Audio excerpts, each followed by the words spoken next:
山雞哥，警方已經通緝緊你，今次返香港要低調啲。OK， 冇問題。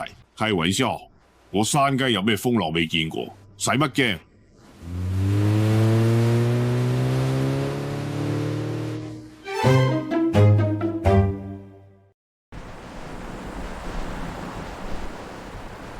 都係低調啲，坐小巴夠低調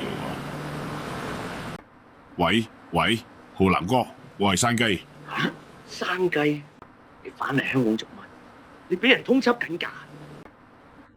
你個病點啊？插唔到落去，我過緊嚟睇你。果然係好兄弟，咁都返嚟同我送行。啊，另外想問你攞返啲嘢。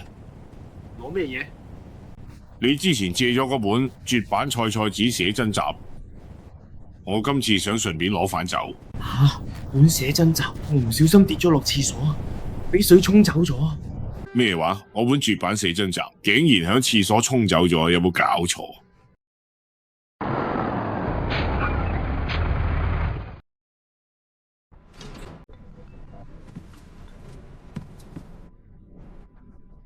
差人、警察全部唔好喐，警察冇扣安全帶，冇扣，全部冇扣，攞晒身份證出嚟。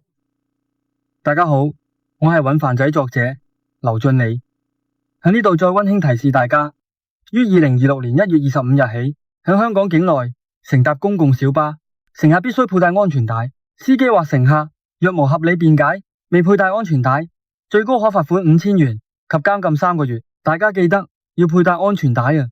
多謝觀看今集影片。如果大家想睇到揾飯仔你阿貓更多有趣故事影片，請訂閱本頻道及開啟小鈴鐺。當揾飯仔有影片更新， YouTube 會第一時間通知你。訂閱係完全免費，請支持揾飯仔，按讚及分享本頻道影片。再次感謝大家支持，我哋下集再見。